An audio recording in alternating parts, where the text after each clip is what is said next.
Okay.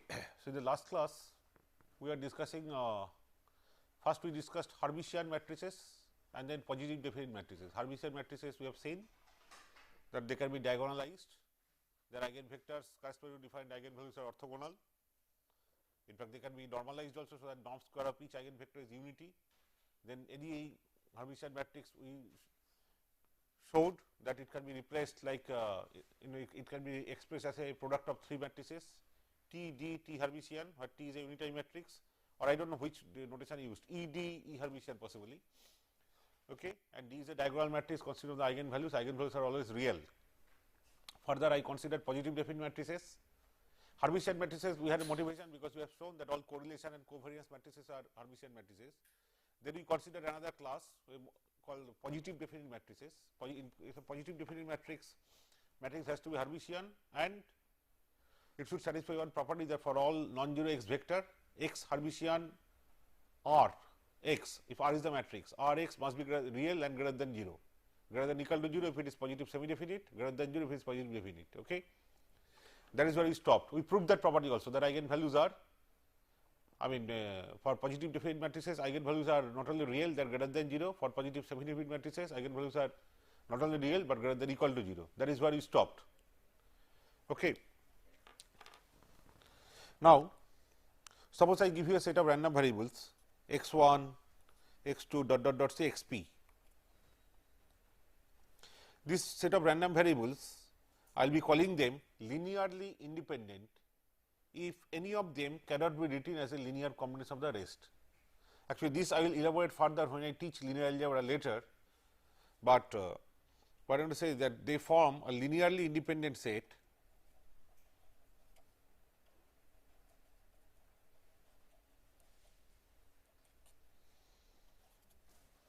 if no x I can be written as a linear combination of the rest. That is, it is not that x 1 is equal to some c 1 something, some c 1 x 2 plus c 2 x 3 plus dot dot dot. Okay. You understand what I am saying, that there is no linear relation, between this, this set of variables x 1 to x p. Okay, there is no linear relation, that is, you cannot have x 1 as a linear combination of x 2 up to x p, that is c 2 x 2 plus c 3 x 3 plus dot dot dot plus c p x p, or x 2 as a linear combination of x 1 x 3 x 4 dot dot dot x p, so on and so forth. Okay. In that case, it is called a linearly independent set. One way to check whether they are linearly independent or not is you form a linear combination like this. This I will elaborate, I tell you, when I deal with vector spaces, but I am telling something beforehand. Here C 1, C 2, C p they are constants, not random variables, but x 1 up to x p they are random variable. So, this summation is a random variable. This random variable equated to 0 means 0 random variable. There is a random variable which always takes 0 value. If we form an equation like this, and if I say that the only way this can be satisfied is by taking C 1 equal to C 2 equal to dot dot equal to C p equal to 0, if that is the only possibility, only solution for this equation, because you see if you have C 1 equal to 0, C 2 equal to 0 up to C p equal to 0, left hand side is 0. But if this is the only possibility, then only they are linearly independent. Okay. I will repeat this when I discuss vector space theory, but please see why. Because suppose you have a solution where C 1, C 2 up to C p they are not 0, some of them at least are non-zero. Suppose C 1 non-zero, C 2 non-zero, others are 0. Then you can take C 1 x 1 plus C 2 x 2 equal to 0, which means x 1 is writable as in terms of x 2, isn't it? Or suppose C 1 x 1, C 2 x 2 plus C 3 x 3 equal to 0, where C 1, C 2, C 3 not 0. Then x 1 can be written in terms of x 2, x 3, so on and so forth. If suppose just one of them is non-zero, others are 0, so C 1 non-zero, that means C 1 x 1 is 0 vector, 0 random variable, but C 1 non-zero, that means x 1 must be the 0 random variable. But 0 random variable, if you have 0 random variable in this set becomes linearly independent, because any 0 random variable is a linear combination of any set of variables, say 0 x 1 plus 0 x 2 like that. Okay. If you have just coefficients equal to 0, so any 0 random variable, if you add to the any set, that set becomes linearly dependent, because 0 random variable can be written always as a linear combination of any set of random variables. So, when there is such linear relation existing between a set of random variable, we say they are linearly related, linearly dependent, but if there is none, they are linearly independent. Now, you know, very rarely only we have situations in real life where there is a linear relation involving random variables. In practice, most of the random signals, we do not have such equation, you know, governing, I mean, saying that one of the random variables is a linear combination of the other. There is nothing like that. Occasionally that arises and they lead to beautiful algorithm and structures and all that. That is a separate story. Okay, that is a separate story, but otherwise not. For example, if you give a sinusoidal signal, you sample it say for 3 or 4 periods. Sinusoidal signal with amplitude A is random. So, then every time you measure sinusoidal signal, the amplitude fluctuates. So, it is a random process, random signal, because amplitude A is changing. But the samples that we have in successive sample, I mean, suppose in 3 full periods, they form a linearly dependent set, because the sample that you have in first period, that will occur again in the second period and occur again in the third period. So, if you want to represent as a linear combination of the rest of the sample, you put 0 values to all other coefficients, take 1 value to the repetition case. Okay. So, there you have got linear relation, linear dependence. But in practice, especially when you deal with real life random signals, unless there is a structure that is governing the generation of the random process, I will tell you there are such cases which occur rarely, but they occur and they are very well defined cases and have potential applications.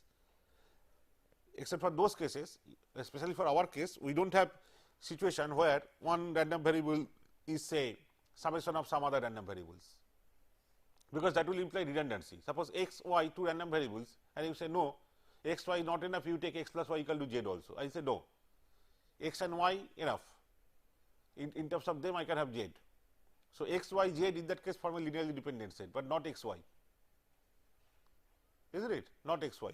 So, in practice we will deal with set of random numbers or random variables which are linearly independent. There is no linear relation involving them, that is none of them expressible as a linear combination of the rest. That is what happens most of, I mean, on most of the occasions. Okay.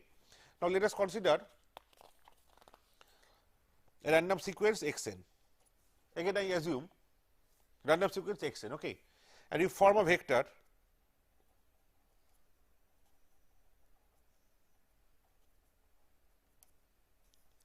call it x n vector, in general complex valued. You find out this correlation matrix R x x. This autocorrelation matrix you all know, we have defined it. You could have taken covariance matrix also, because but whatever I am saying, that is equally valid for both correlation matrix and covariance matrix, and also I will be most often dealing with 0 mean variables, which means correlation covariance meaning same. No question of subtracting mu, because mu will be 0. Most often, I mean, throughout this course rather, I will be dealing with 0 mean random processes. That is why correlation or covariance, they always would mean the same, because mean will be 0 in our cases. Anyway, take a form like this. We all know R x x is Hermitian, about that there is no doubt. We have seen in the past that R x x is Hermitian. Now, so first thing is R x x Hermitian, that we know, we have seen earlier. Next, you take any vector, choose any vector, any u not equal to 0, any vector.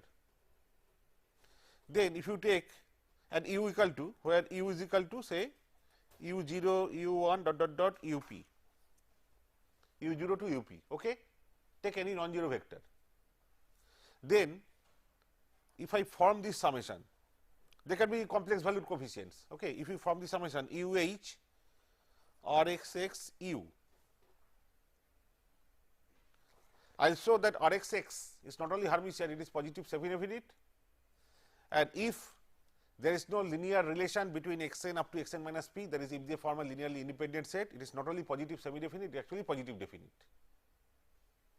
Positive semi-definite always, Hermitian done. Other property have to prove that for any non-zero vector u, if you take a product u Hermitian R x x u, this is a real quantity, and greater than equal to 0. If I can prove that, then it is positive semi-definite or equivalent equal non-negative definite. But further I will show that if there is no linear relation involving these elements of the vector, that is if the elements of the vector form a linearly independent set, there is none of them, no x n is writable as a linear combination of the others, and that is what happens most of it, isn't it? You do not observe a random process in lab where one sample is some summation of or linear combination of the past few samples exactly. There will be an error, but it is not an exact summation of some previous samples, isn't it? So, then this matrix is not only positive semi-definite, it is in fact positive definite, that is what we will show. Okay? And this is independent of whether x n is W set stationary or not. Okay, I am not even assuming that correlation depends only on lag and all that. So, whatever I say now, that is independent of, this is more general, that applies both to the case where x n is stationary and x n is not stationary. I am not using WSS property of x n here. Whatever I say, that is most general. Okay. Now, consider this UH RXX U. RXX you know this. U is constant, no random, there is no random variable in U. U consists of scalar constants. RXX is E of this and followed by again U. So, both UH and U can be pushed inside expectation operation because they are constants.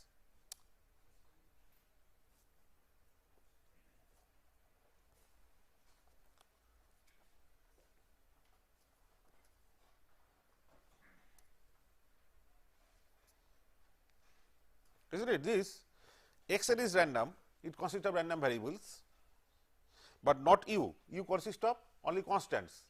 You know, constants can be brought inside the expectation operation. After all, expected value of 2x is 2 into expected value of x, 2 can go out or can come in the reverse way. So, that means this is same as U, expected value UH x n and x Hermitian n U. Okay. Suppose UH x n, what is UH? A row vector. What is x n? Column vector. So, it is a scalar. And what is this? Row vector, column vector, scalar.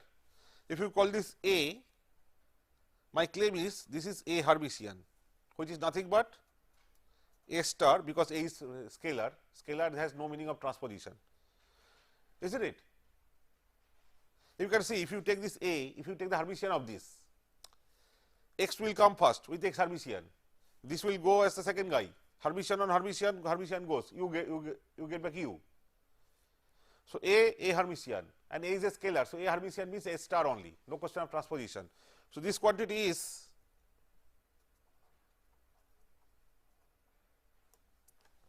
real because mod A, so it is a real quantity, mod A square. So, non-negative quantity, expected value of mod A square can never be negative. Okay. Mod A square can never be negative. So, this is always greater than equal to 0, always.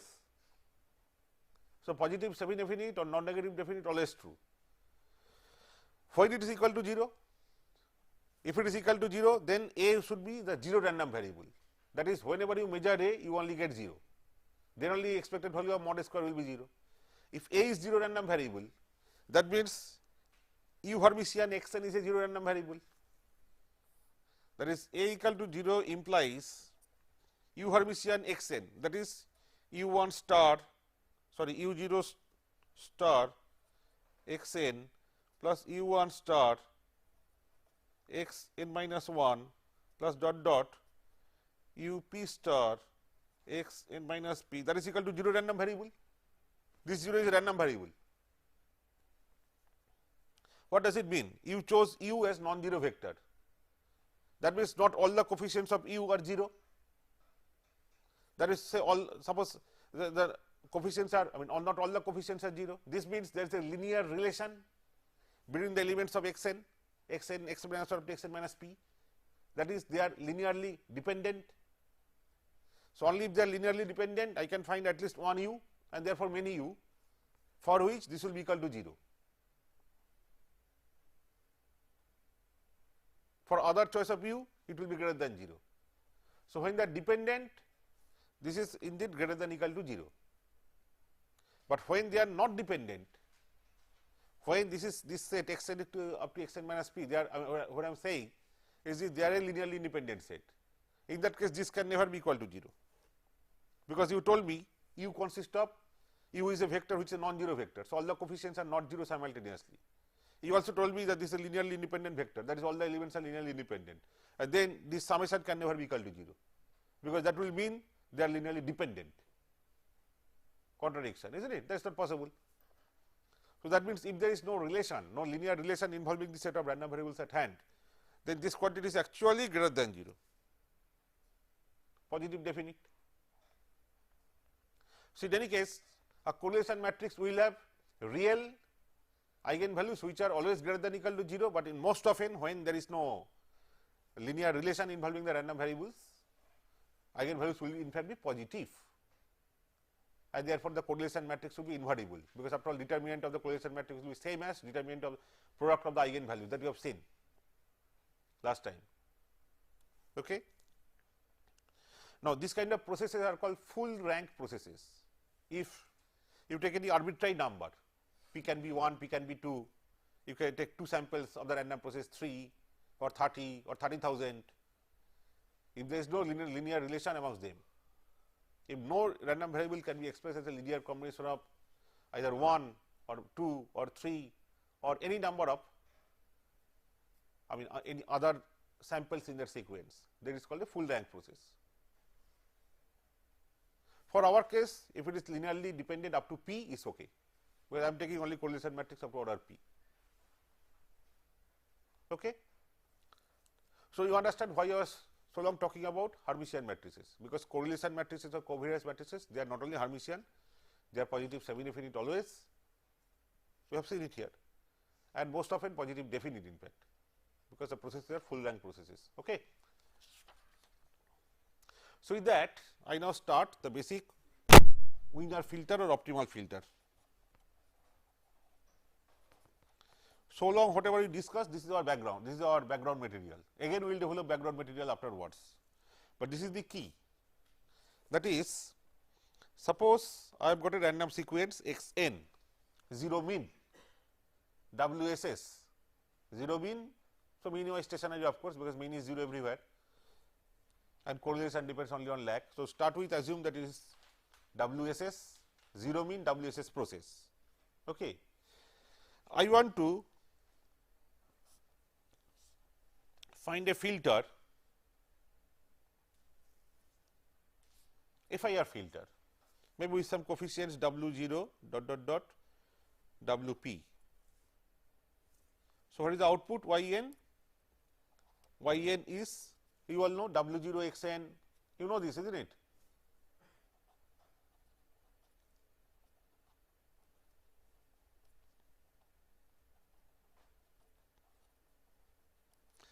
Which is,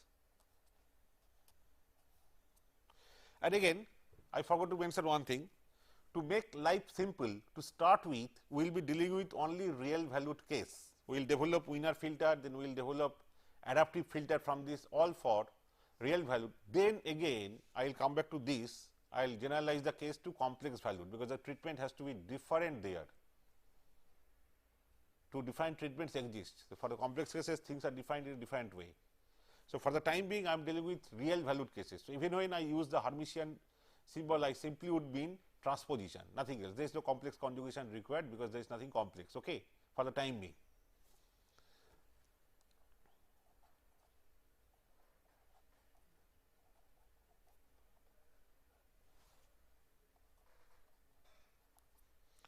Which is same as W transpose vector x n vector.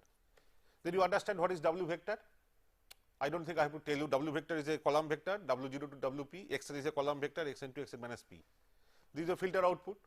Now, the filter output I want to be, but input is random means output also random. So, I want this to be a good estimate of another signal, target signal Dn, some target signal. That means, what should I do? You cannot say that let Yn be equal to Dn, because for a particular index n you can equate the two, you have only you can equate Yn equal to Dn. So, you can have one equation with so many unknowns, you find some solution, fine, but immediately the next index comes, Yn will no longer be Dn, there will be a huge difference. So, Yn equal to Dn will not work, and also these things are random. Dn minus Yn that error, this is that also, that error also is random, isn't it? Only thing is x n is stationary means y n is stationary, x n and d n they are jointly stationary. Jointly stationary means if you take the correlation between x n and d n, again that will depend on the lag, they are jointly stationary. I write down, that is what is given is R, I am dropping R x x, just R applies for the input, E, I am writing transpose here, no point in putting Hermitian. Hermitian also will not do any harm, but still for your consumption I am doing this. Our correlation matrix and covariance matrix are same here because I am dealing with zero mean cases. This is given and we see this is independent of n, obviously because I assume WSS input, that is why R does not depend on n. Another thing is it is given is cross correlation. Okay, you excuse me, instead of W0 to WP, maybe I just switch base P, I will be using P using something else. So, instead of W0 to WP, maybe we can make it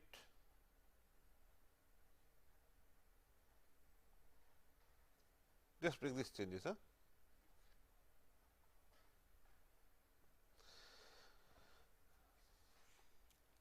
E of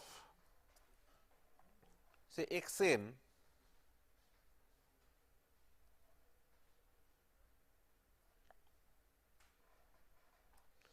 d n minus say k. So, correlation, but not on with x with itself, between x and d, lag is k. If I say jointly stationary, then this correlation also depends only on the lag. Then the two processes are jointly stationary in the second order, that is in correlation. So, that will be then a function of k only. Okay. You can call that P, this P notation is reserved there in all books for that. That is, you have to change from P here to something else. Okay. P k, and we define the vector P as P 0, P 1 dot dot dot P n, which is nothing but these are my definitions.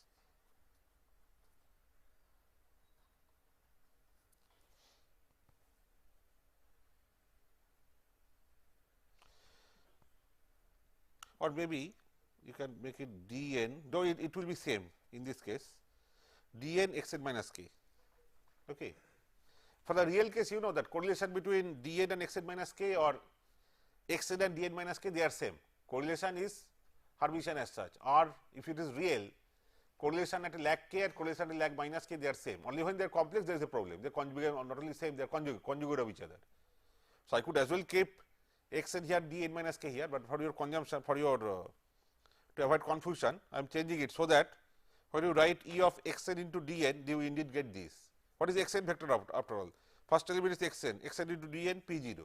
Second element is x n minus 1 to d n, that is p 1, x n minus 1 d n p 1 dot dot dot, that is why I change it, okay, to conform to this. But even if I had kept x n here and d n minus k, things would not have been different, because in the real case expected value between these two, okay, that should not change. Anyway, this is the definition. Okay. Now, you see, now come back to the physical problem. What is our purpose? I am trying to filter, derive a filter, so that this output becomes a good estimate of d n.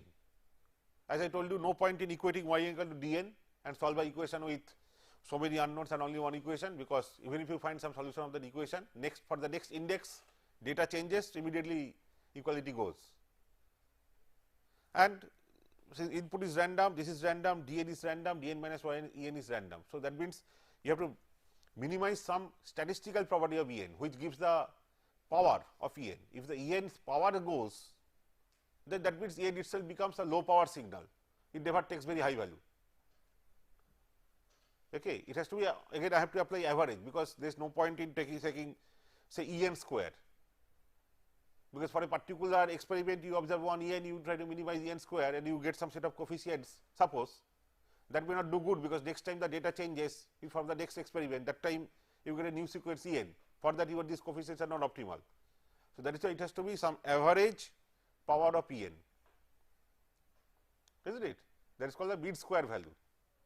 You understand one thing, if xn is 0 mean, yn has 0 mean, dn also I am telling 0 mean. So, dn minus yn, that also has 0 mean. So, en has 0 mean. So, around 0 mean, how much is the average, how much is the instantaneous power? E square n. Okay. Capital E of E square n will be the expected power, average power, and because of stationarity, yn is stationary and xn and dn, they are jointly stationary. So, overall E of E square n will evaluate, that will be independent of n. Okay. That also then, that is the measure, that will give you the average power of En. I want that to go down, not a particular E square, not E square n for a particular observation, observed waveform of En, because that will not work for the next observation. That is why you have to bring in statistics here, you have to apply E operator. So, you take the mean square error. Square means around the 0 mean deviation, that is the power, AC power you can say, and mean of that. Now, you can say that will depend on what? After all, En depends on is dn minus yn, and yn is this summation. So, if you take the square of En, what will happen? Dn minus this entire thing, that will be squared up, then expected operation. Square operator thing will consist of terms like W0 square, W1 square, dot dot WP square, W0 W1, W1 W2, W2 W3 is a second order term in W0 to WP, isn't it? So, it is a function of second order function of, it is a quadratic function of the filter weights. Any quadratic function has got either a unique minima or a maximum. In this case, it will be minimum.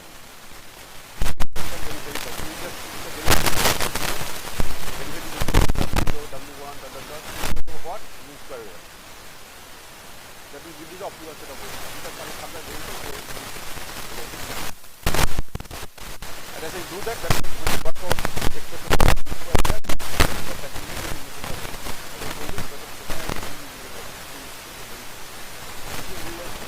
your optimal weight.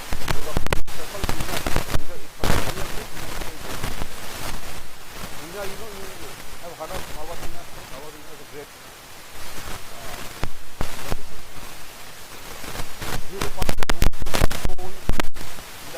communication is the father figure.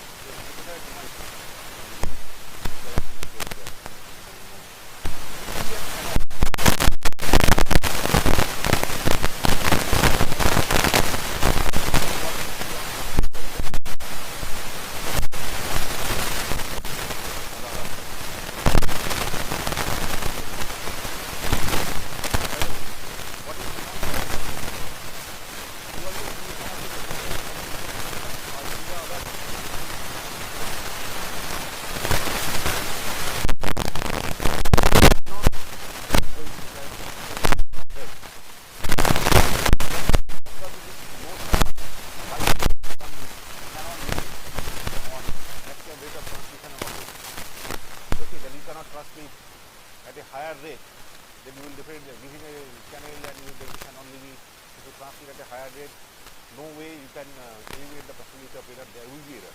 You have to transmit below the rate and devise better and better coding utilizing, that is Shannon theorem and all.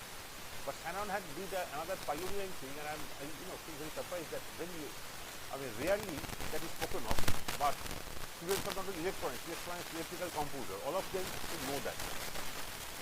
There is this master's thesis brought in Boolean algebra to the design of CC circuit. Because the notion, this master's thesis was introduction of Boolean algebra to the design of CC circuit. All this AND gate, NOT gate, and all this design is what was this time.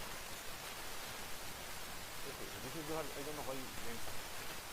Anyway, so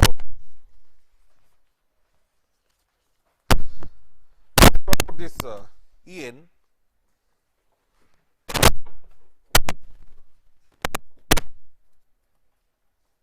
since I know that it will be independent of n, I am already calling it epsilon square, but we will see that it is indeed independent of n because of stationarity. Okay, what is epsilon square? Mean square error of the output error, which is a quadratic function of all the filter weights, and I want to minimize it.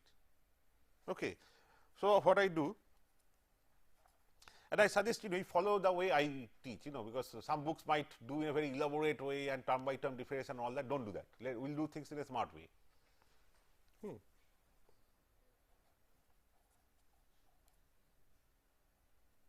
This is your En. This is En, isn't it? Dn minus W transpose Xn. Please see this. W transpose Xn, we should never forget. This is the output Yn. W transpose Xn vector. W transpose Xn vector, that is your output Yn, Dn minus that. This is your En, but it is E square N. So, I have to repeat it. But what I will do? I will repeat it, but it is a scalar, and these are the smart tricks I will apply. This is scalar, and scalar quantity or its transpose, they are same. Okay. So, I will write it as its transpose. Okay. And now you expand, there this multiply, there will be 4 terms. First one will be Dn into Dn transpose, that is Dn square itself, which does not depend on your filter weight. It is an external signal Dn, it will give the power of Dn.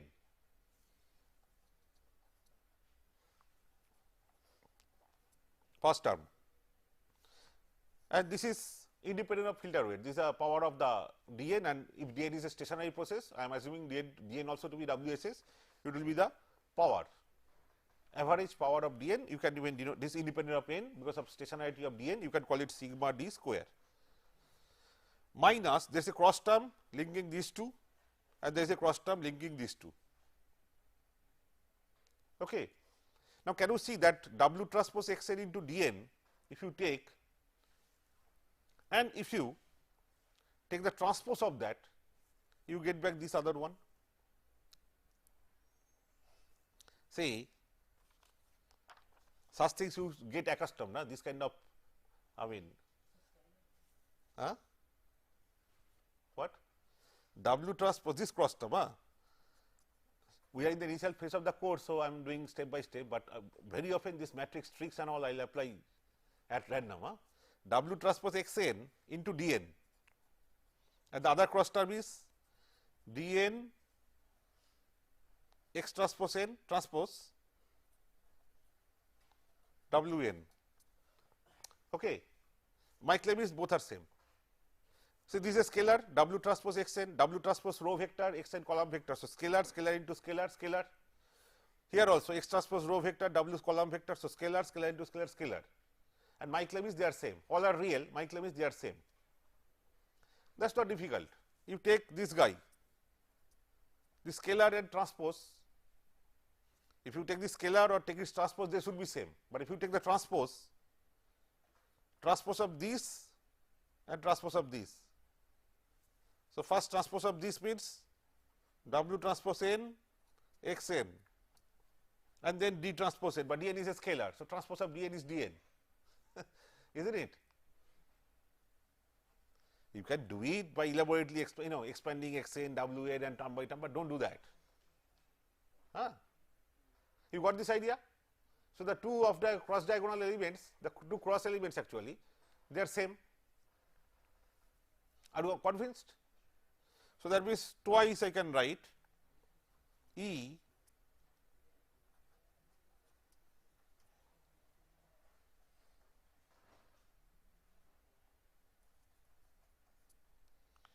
plus the last term E W transpose X n and transpose of this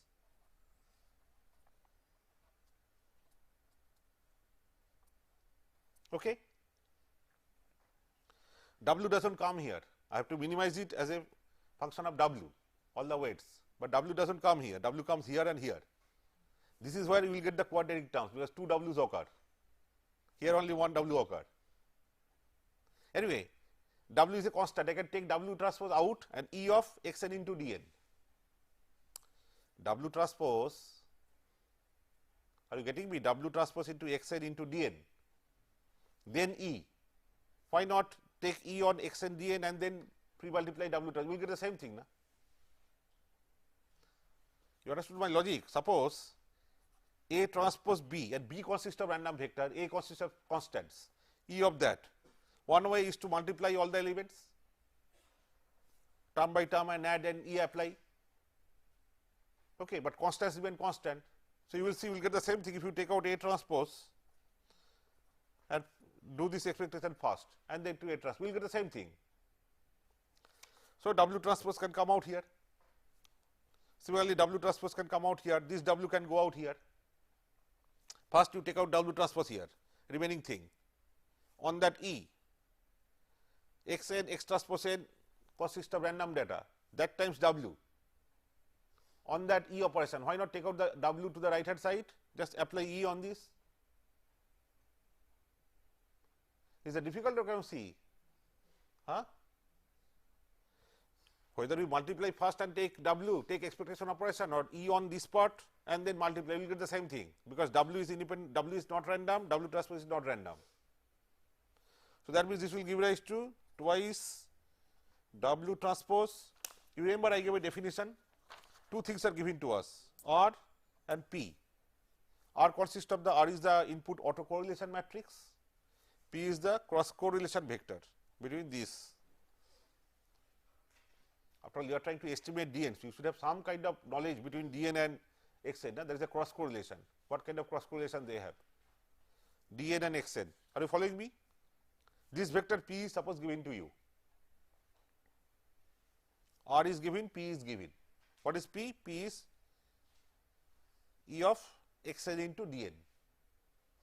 It consists of the cross correlated terms. Okay.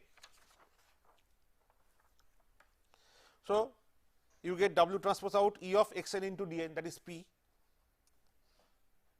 E of this on this, that is your P, and W transpose comes out, W go out, E of only this part, which is R.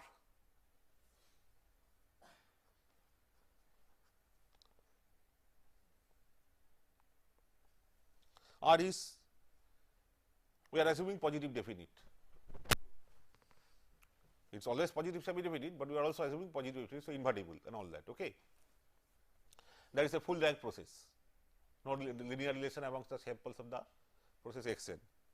Now, here you see W transpose P. P is a column vector, real data, all real. W transpose row vector consisting of W0, W1 up to Wn.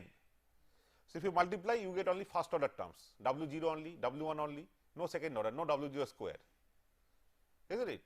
But here odd W, first odd W is a column vector, each element will be function of W0 up to Wn, then multiplied from here.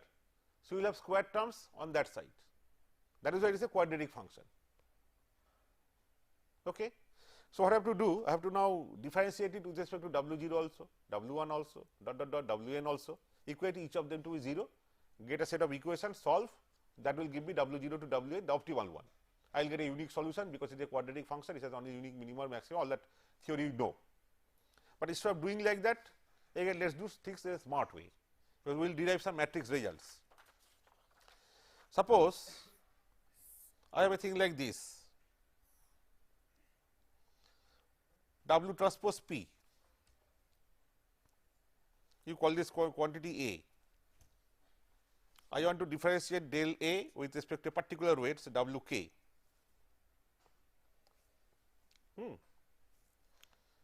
Now, what is W transpose P? W0, P0, dot dot dot W k, P k plus dot dot dot W n, P n. Isn't it? So, very simply, what is del A del W k? That is this P k.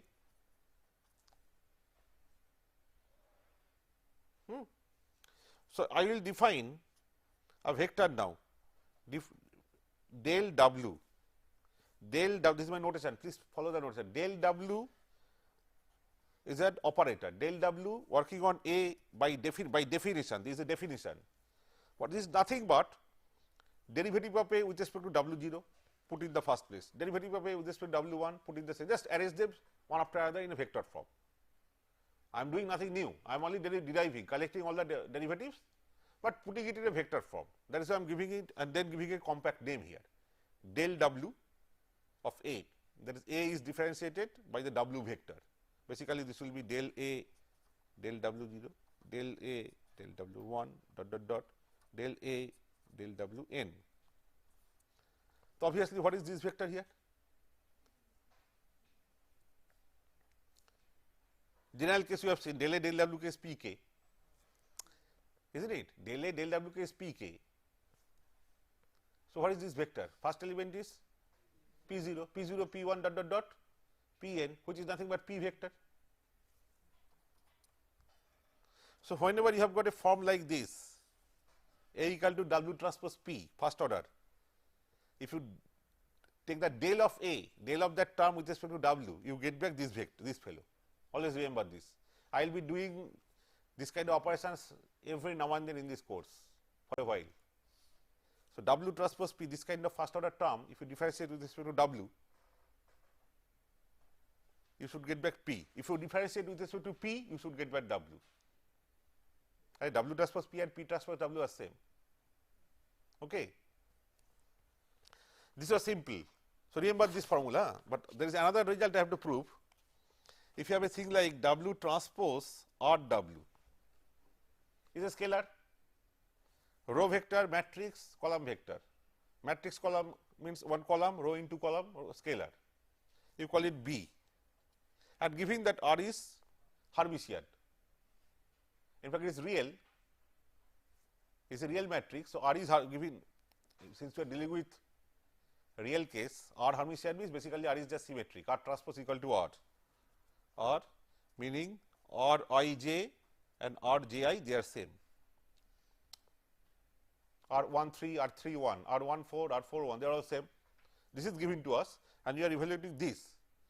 This is a scalar, again a function of all the weights W 0, W 1 up to W n. So, I can differentiate them, differentiate B with respect to each, put them in a vector form. So, that will be my del W B.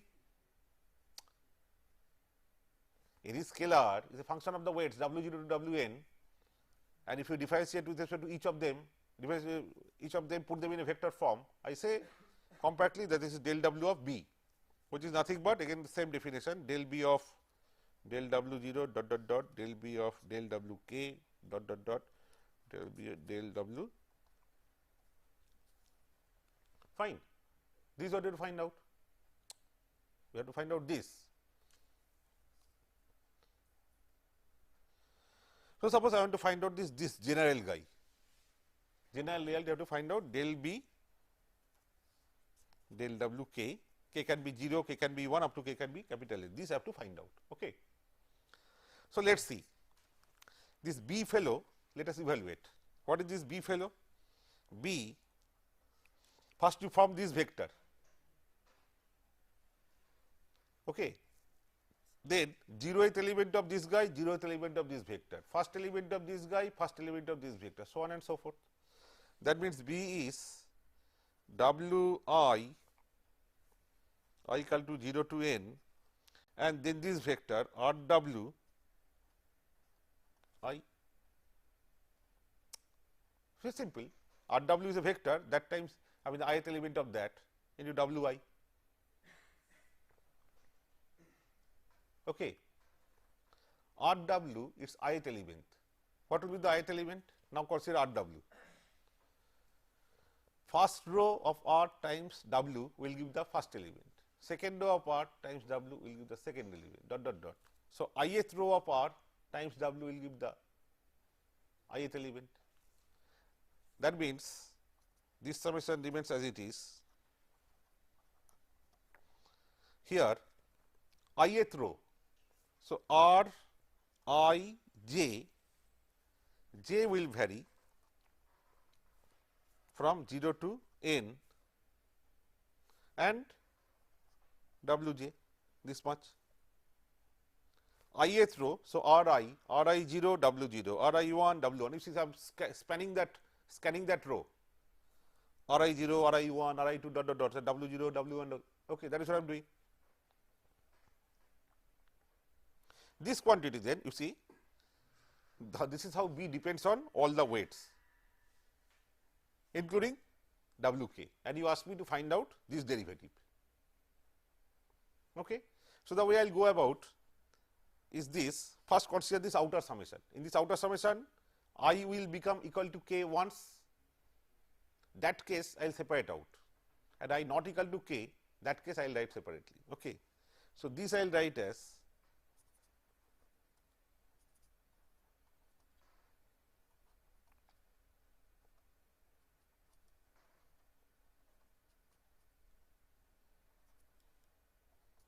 and I equal to k means W k, I equal to k case separately I am writing. So, there is W k summation or I is k here or k j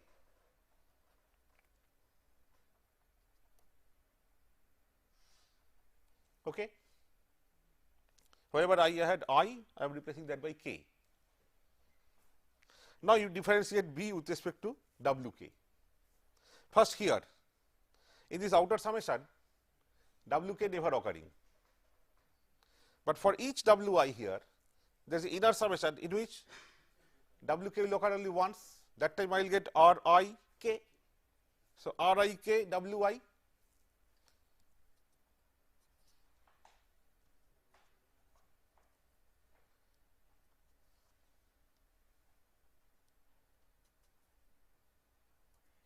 Here there is something more, it is a product.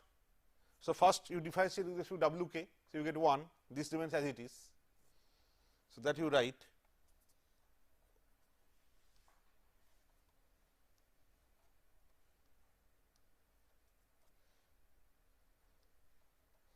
and next time you hold it as it is, differentiate this with respect to W k, you get R k k, only when W j becomes W k, you get R k k, otherwise 0. So, R k k, okay. R k k. So, R k k W k. This R k k W k, if I club here, you see this first summation, I equal to k case was missing. If I equal to k, this becomes R k k W k, but that has come here. So, these two can be clubbed and this fellow will go, this thing will go, isn't it? Here if it is I really will become k, if I included this I equal to k case, then I would have a term R k k W k, but that has come already. So, that means I can club the two and remove this. And secondly, here in this summation R k j, because of the Hermitian property is same as this, you can write same as R j k. And then why carry on with j, call it I or I k W I, you get the same summation, local sum, local index. R k j I am calling it R j k because R is Hermitian symmetric matrix, j k element, k j element are same. So, R j k j and j k are same. So, R j k W j, and then why call j, you again call it I or I k W I, which is same as what you get here. So, that means this will give rise to twice this summation R I k W I. In fact, let me call it instead of R I k, rather you call it R k I. I should have instead of changing here, I should have changed here R k I, that makes it better. R I k instead of that R k I. R k I W I, again R k j W j, call this j as I. So, twice R k I W I. So, look at this, what is, and I is changing from 0 to n. So, look at this now, R k 0 W 0, R k 1 W 1, that means kth row of R is scanned, R k 0, R k 1, R k 2 dot dot dot, and similarly W 0, W 1. So, that means kth row of R times W vector. So, this is nothing but what? If it is R matrix, this is the kth row, kth row times this W vector, kth row of R, W, that is what this is. that will give you del B del W k. So, if it is W 0, that means first row times this vector, that will give you derivative with respect to W 0. If it is del B del W 1, second row times this vector. So, if you put them in a vector form, this will be nothing but odd times W. So, this is equal to odd W. Are you getting me? So, this is twice odd W rather. There is a 2 here, twice odd W.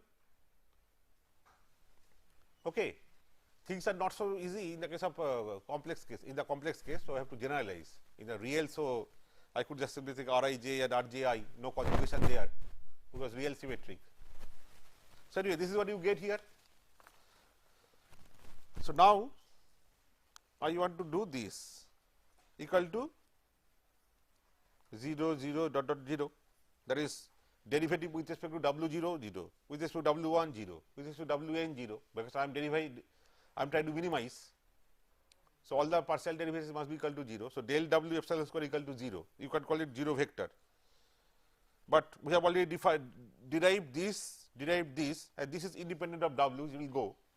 So, this will give rise to minus 2 p W transpose p, if differentiated with respect to W will give you p, if differentiated with respect to p will give you W. So, this is 2 p and this fellow gave twice odd W. So, you take 2 cancels and take p on the other side, this will give rise to that optimal filter W equal to W opt, or sometimes in some books denoted with a cap, W opt, which is nothing but odd inverse p. I assumed odd to be positive definite, invertible, so I can write inverse or inverse p. This is the Wiener filter, Wiener FIR filter. So, if you want to design the filter, you must know R and P, but often you do not know R and P, because R will depend on the R is giving the input autocorrelation matrix, that will depend on the circumstances which is generating the input.